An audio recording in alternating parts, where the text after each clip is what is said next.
et je donne à présent la parole au représentant de l'Algérie. Merci, Monsieur le Président. Aujourd'hui, c'est le premier vote de la délégation algérienne depuis notre mandat au Conseil de sécurité. Et j'aurais tant voulu pouvoir me trouver au sein d'un Conseil de sécurité uni sur une question importante, extrêmement importante, pour la sécurité maritime et économique dans la mer Rouge.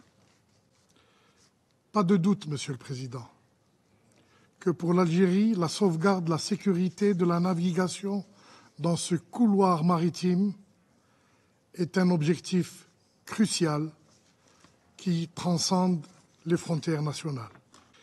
Et cette sauvegarde de la sécurité devrait susciter l'adhésion de toute la communauté internationale pour assurer la fluidité et la sécurité des flux commerciaux, et ce, dans le cadre bien compris du droit international.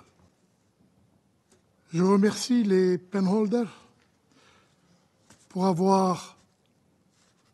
nous avoir écoutés et pour avoir intégré certains inputs de la délégation algérienne dans le texte qui vous a été soumis. Malheureusement, les préoccupations majeures de la délégation algérienne concernant deux éléments importants du projet de résolution qui vient de nous être soumis n'ont pas été prises en compte, et ce, malgré notre insistance. En premier lieu, nous considérons que toute intervention militaire dans la région, et notamment au Yémen, doit être appréhendée avec le maximum de précautions, en particulier contre les Houthis du Yémen.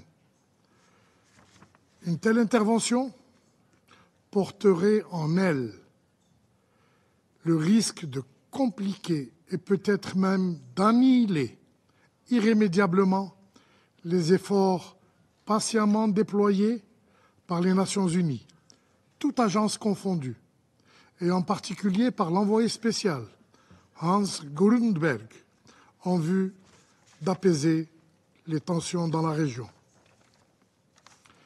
En effet, les récentes négociations entre l'Arabie saoudite et les Houthis ont suscité de grands espoirs dans notre région, avec l'ouverture de perspectives pour la résolution du conflit interyéménite et pour l'avènement d'une ère de paix et de sécurité pour le peuple yéménite qui a tant souffert de ces divisions. En deuxième lieu, ma délégation a activement travaillé avec les penholders pour que notre Conseil, dans l'examen de la question de la sécurité maritime en mer Rouge, n'ignore pas, ne détourne pas les yeux sur le lien évident pour tout un chacun, ce lien qui existe entre les attaques des Houthis contre les navires marchands et ce qui se passe depuis 3 mois à Gaza. À tort ou à raison, ce sont les Houthis eux-mêmes qui le clament et nous devons en tenir compte. De même, le Conseil ne peut pas ignorer l'émotion suscitée dans le monde arabe, dans le monde musulman, par les bombardements indiscriminés des populations civiles innocentes, par les massacres de femmes et d'enfants qui ont déjà fait plus de 23 000 morts au sein de la population civile palestinienne. Ces 3 derniers mois, et je n'aime pas citer ces chiffres, nous en sommes à 300 morts par jour. C'est le conflit le plus meurtrier dans le monde. Et Enfin, s'il vous fallait une preuve de ce lien qui existe entre la résolution que nous venons d'adopter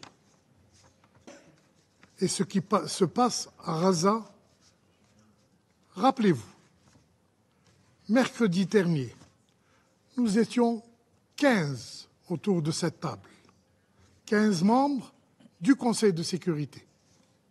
Non, il y en avait un autre, un 16e. C'est le représentant de la puissance occupante. C'est le représentant des bourreaux de Gaza. Voilà pourquoi, Monsieur le Président,